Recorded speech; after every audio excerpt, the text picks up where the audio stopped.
যারা নবম শ্রেণীতে আছে, নবম এবং দশম শ্রেণীতে, তাদের জন্য আজকের এই ভিডিওটি হচ্ছে খুব একটা গুরুত্বপূর্ণ ভিডিও। কারণ এই ভিডিও থেকে যে আমরা আজকে ডোমেন নির্ণয়টা শিখবো, এই ডোমেন নির্ণয় পরীক্ষাতে খুব বেশি আসে। তাহলে ডোমেন নির্ণয় করার মধ্যে খুব বেশি প্রশ্ন আসে এবং এমসিকিউতে অনেক প্রশ্ন আসে ডোমেন নির্ণয়। আজকে এই ভিডিও দেখার পরে তোমার এই ডোমেন নির্ণয় আর কোনো সমস্যা থাকবে না।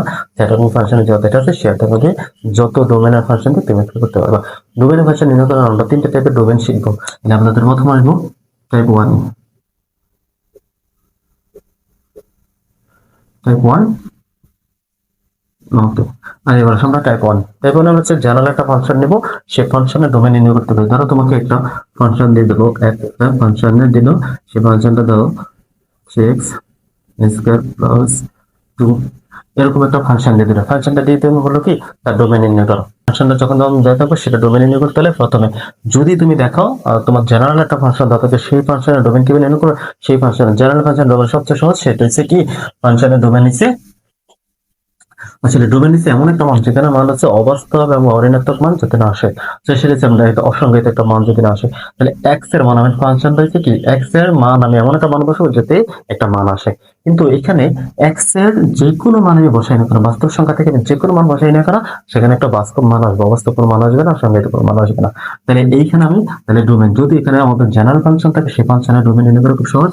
তাহলে ডোমেন ডি দিয়ে প্রকাশ করি, domain of F car function নির্ণয় করতেছি, ডোমেন ফাংশনের এফএল, তাহলে সেই ডোমেন অফ হচ্ছে বাস্তব সংখ্যা আর।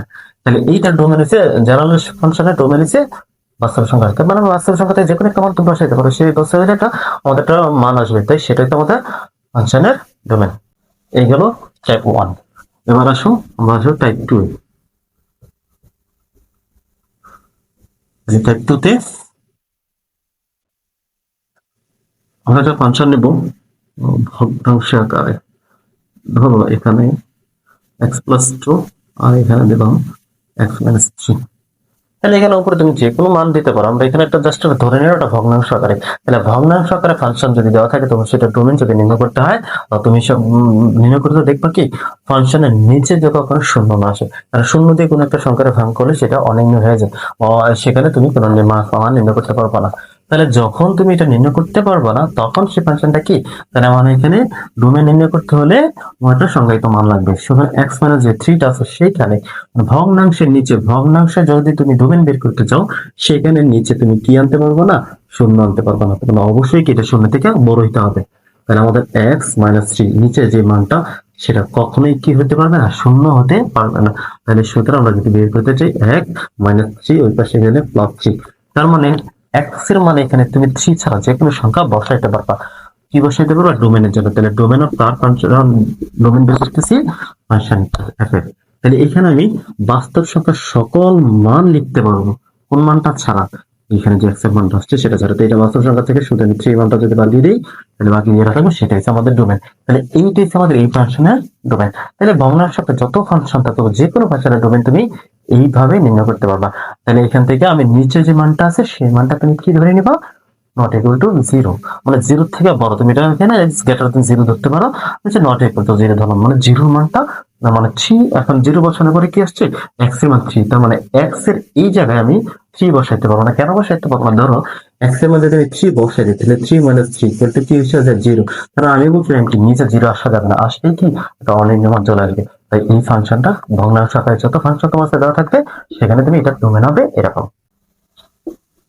এবার আসো টাইপ থ্রি। টাইপ থ্রিতে আমরা একটা ফাংশন নিব রুট এর ফাংশন। ধরো মানে এক্স মাইনাস ওয়ান, এরকম একটা ফাংশন নিলাম। তাহলে রুটের ফাংশন তোমাদের এই বর্গমূল ফাংশনের বেলায় তখন তুমি কি করবা, আমাদের ভগ্নাংশ ফাংশনে কি ছিল নিচে জিরো আনতে পারবো না, আর রুট বর্গমূল ফাংশনে কি যে কারণ রুটের ভিতরে কখনো মাইনাসের মান আনা যাবে না, মানে নেগেটিভ কোনো মান আনা যাবে না। তার মানে এখানে তোমার অবশ্যই কি পজিটিভ মান আনতে হবে। এখানে x minus one, zero root করা যায়, জিরো রুট করলে কত জিরো আসে। তাহলে এই মানটা নেগেটিভ, মানে কি জিরো হচ্ছে ছোট, তাহলে অবশ্যই আমার কি জিরো থেকে বড় হইতে হবে। গ্রেটার দেন এই যে মানটা আছে, এই মানটা কি হইতে হবে, অবশ্যই জিরো থেকে বড় হইতে হবে রুটটা করলে, অথবা জিরোর সমান হইতে হবে। এই মানটা নিচে চিহ্নটা দেওয়া মানে কি রুটের ভিতরে হয় জিরো, নাহলে জিরো হচ্ছে বেশি আসতে হবে। তার মানে এখন আমি এক্স এর মানটা বের করবো। তাহলে এক্স এর মানটা যদি বের করি, তাহলে এখানে মাইনাস ওয়ান এসে গেলে প্লাস ওয়ান। তাহলে এক্স এর এই মান, এক্স এর মানে কি হয় ওয়ান এক্স এর জায়গায় ওয়ান বসাও, নাহলে ওয়ানের থেকে বড় বসাও, ওয়ানের থেকে নিচে কোনো মান বসানো যাবে না। এখন আসলে ধরো যদি ওয়ান বসাই তাহলে জিরো, তাহলে জিরো আমি আসতেই পারি, যদি টু বসাই ওয়ান আসবে, কিন্তু যদি আমি এখানে মানে কি বলছি ওয়ানের চেয়ে বড় বসাইতে পারবো অথবা সমান বসাইতে পারবো, ছোট বসাইতে পারবো না। ছোট বসাই কি একটু দেখে নিই, ধরো ওয়ান এর ছোট মানে কি মাইনাস টু, তাহলে মাইনাস টু মানে মাইনাস ওয়ান, তাহলে কিন্তু মাইনাস থ্রি থাকে, তাহলে রুটের ভিতরে আমার মাইনাসের মান আসা যাবে না। তাহলে এইটা হচ্ছে আমাদের ডোমেন। এখন আমরা এইটা ডোমেনটাকে উঠবো, domain of F x x greater than, এটা হচ্ছে আমাদের ফাংশনের ডোমেন। তাহলে এইটা হচ্ছে আমাদের ডোমেন। তাহলে এই যে টাইপ তিনটা গেল, type one, type two, type three, এই অধ্যায়ে তোমাদের এই তিনটা টাইপের বাইরে তোমাদের কোনো রিটেনে তোমাদের রিটেনে আসুক অথবা এমসিকিউতে আসুক কোথাও, আর এখানে এই তিনটার বাইরে এই ডোমেন নির্ণয় আসবে না। তাহলে এই ডোমেন নির্ণয়টা তুমি খুব ভালো করে পড়ো। এখন এই ডোমেন নির্ণয় যদি এখানে ভিতরে নিচে আসে কি রুট থাকলে রুটের ভিতরে কি আনা যাবে না, মাইনাসের মান আসা যাবে না। আর ভগ্নাংশ আকারে থাকলে সেটার নিচে কোনো জিরো আসা যাবে না।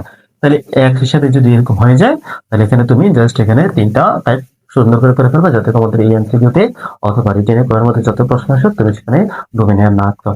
ধন্যবাদ সবাইকে ভিডিওটি দেখার জন্য।